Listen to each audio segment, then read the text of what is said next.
Hello everyone. जैसे कि हम आजकल पढ़ रहे हैं पार्टनरशिप के बारे में। हमने पढ़ा कि पार्टनरशिप के फीचर्स क्या होते हैं, पार्टनरशिप कितने टाइप की होती है, पार्टनर्स कितने टाइप के होते हैं। तो कल हमने एक पॉइंट पढ़ा था माइनर पार्टनर का, जो 18 साल से कम का होता है। तो उसके बारे में हम आज डिटेल में पढ़ेंगे। Minor partner it refers to that person less than age of 18 years. जो 18 साल से कम के होते हैं उन्हें हम बोलते हैं minor partners. Means a person less than the age of 18 comes under the category of minor.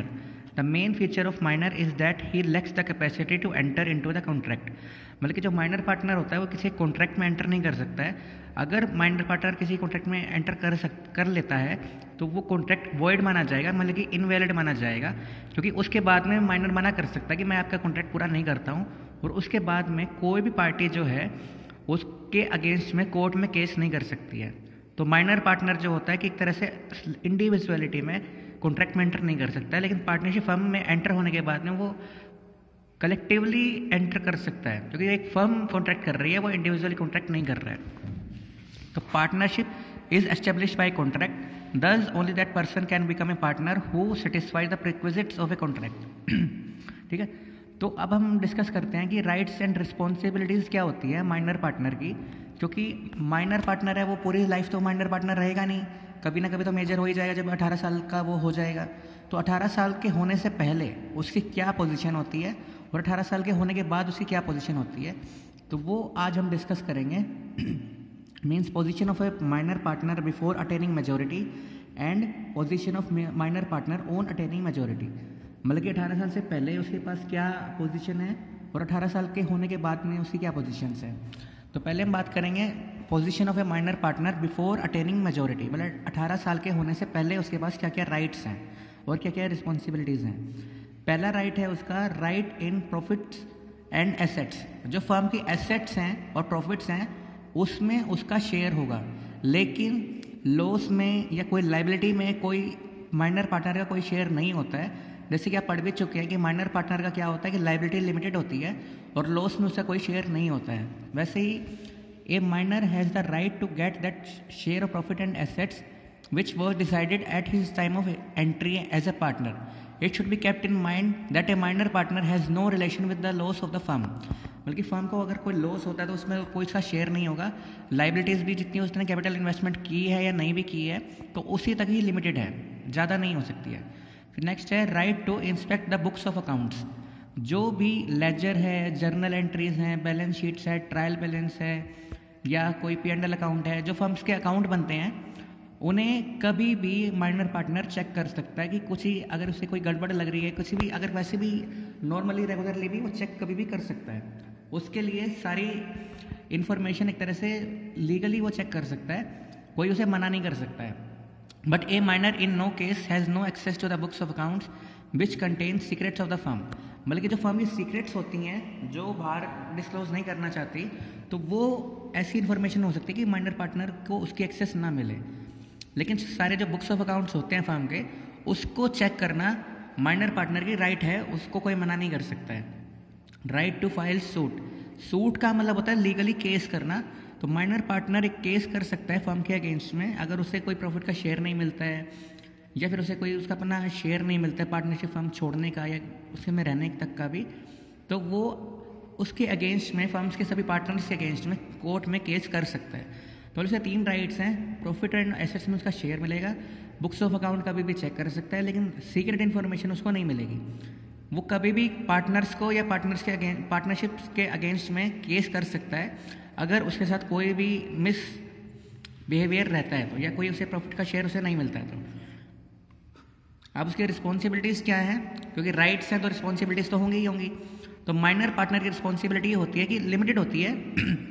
जैसे मैंने बताया कि आपको उसकी लाइबिलिटी लिमिटेड होती है, जितना उसने कैपिटल इन्वेस्ट किया है सिर्फ उसी अमाउंट तक उसकी लाइबिलिटी लिमिटेड रहती है, उससे ज़्यादा एक्सीड नहीं करती है। While other partners of the firm have unlimited liability. तो ये आपको पॉइंट थोड़ा क्लियर हो गया होगा कि माइनर पार्टनर की लाइबिलिटी लिमिटेड होती है, जितनी उसने इन्वेस्टमेंट की है सिर्फ उसी तक ही उसको लेके आना है। अगर किसी लॉस के केस में फर्म को लॉस हो जाता है या फर्म को कोई लोन के केस में रिपेमेंट करनी पड़ जाती है और फर्म के पास एसेट नहीं होती हैं, तो उस केस में बाकी सभी पार्टनर्स पैसा लेके आएंगे, लेकिन माइनर पार्टनर को उसके अलावा कुछ नहीं लेके आना है। अब हम बात करते हैं position of a minor partner on attaining majority, मतलब कि एक पार्टनर माइनर पार्टनर जो था वो मेजर हो चुका है, 18 साल से ऊपर का हो चुका है। 18 साल से ऊपर का होते ही वो माइनर पार्टनर मेजर में बदल जाएगा, लाइबिलिटी अनलिमिटेड हो जाएगी, लॉस में भी उसका शेयर हो जाएगा।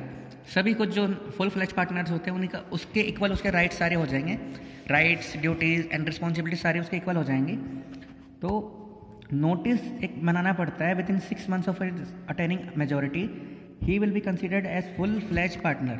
मतलब कि जैसे अगर किसी का बर्थ डेट है 26 जून का उसका बर्थ डेट है, तो 26 दिसंबर तक एक नोटिस भेजा जाना चाहिए कि वो मेजर हो चुका है और फुली फ्लैज पार्टनर से घोषित कर दिया गया है। तो पोजीशन क्या होती है, अगर वो उसमें भी अब 2 ऑप्शंस आते हैं कि वो मेजर बनने के बाद में पार्टनरशिप फर्म का पार्टनर बना रहना चाहता है या नहीं बना रहना चाहता। तो मीन्स पहला पॉइंट है when he elects to remain a partner, मतलब कि वो चाहता है कि अभी भी मेजर बनने के बाद भी उस फर्म का पार्टनर बना रहे, तो उसके सब कुछ सेम हो जाएगा, लाइबिलिटी उसकी अनलिमिटेड हो जाएगी, लॉस में भी उसका शेयर होगा, लाइबिलिटीज़ में भी उसका शेयर होगा। ही will be responsible for the acts of the firm, जो भी फर्म के राइट्स मतलब कि एक्ट्स होंगे, जो भी कुछ फर्म कर रही होगी उसमें वो इक्वली रिस्पॉन्सिबल होगा। लेकिन माइनर को इतना रिस्पॉन्सिबिलिटी नहीं मिलती है। अगर मान लो कि कोई इलीगल बिजनेस भी होता है तो माइनर को कोई कुछ इतना नहीं कहता है। तो जब तक वो मेजर बन जाता है तो सारी हर एक्टिविटीज़ का वो भी इक्वली पार्ट होता है, इक्वली रिस्पॉन्सिबल होता है। अब हम आगे देखते हैं कि वो अगर पार्टनरशिप मतलब कि 18 साल के होने के बाद में पार्टनर बना रहना नहीं चाहता है तो उसके क्या राइट्स होंगे, क्या उसकी रिस्पॉन्सिबिलिटीज़ होती हैं। तो सिंपल सा पॉइंट है, उसके राइट्स एंड रिस्पॉन्सिबिलिटीज़ सिर्फ तब तक की रहेंगी जब तक वो पब्लिक नोटिस इशू नहीं कर देता है। अगर मान लो कि 26 जून को पब्लिक नोटिस उसने इशू किया है, मतलब कि 26 जून को वो 18 साल का हुआ है और 12 जुलाई को उसने पब्लिक नोटिस इशू किया है, तो जो 26 जून से लेकर 12 जुलाई तक का जो कुछ हुआ होगा फर्म में, जो भी कुछ हुआ होगा वो सिर्फ उसके लिए ही रिस्पॉन्सिबल है। अगर 13 जून को कुछ फर्म में कुछ गलत होता है तो वो पर्सन उस चीज़ के लिए रिस्पॉन्सिबल नहीं माना जाएगा, वो सिर्फ तब तक के लिए रिस्पॉन्सिबल है जब तक उसने उस फर्म का पार्टनर बना रहा। He will not be responsible for any act of the firm after giving public notice, मतलब कि पब्लिक नोटिस देने के बाद मैंने बताया कि आपको 13 जून को वो किसी एक्टिविटी के लिए रिस्पॉन्सिबल नहीं होगा। He has the right to file a suit against other partners for demanding a share in asset and profit, मतलब उसके पास एक राइट होता है केस करने का पार्टनर्स के अगेंस्ट में, उससे प्रॉफिट में शेयर मांगने के लिए या एसेट में शेयर मांगने के लिए। तो ये था आज का टॉपिक। आज की ये पहली वीडियो है जिसमें हमने डिस्कस किया कि माइनर पार्टनर क्या होता है और माइनर पार्टनर की पोजीशन क्या होती है before attaining majority and after attaining majority, and when he elects to remain a partner and when he elects not to remain a partner. अभी दूसरी वीडियो भी आपकी जल्दी आएगी। Thank you.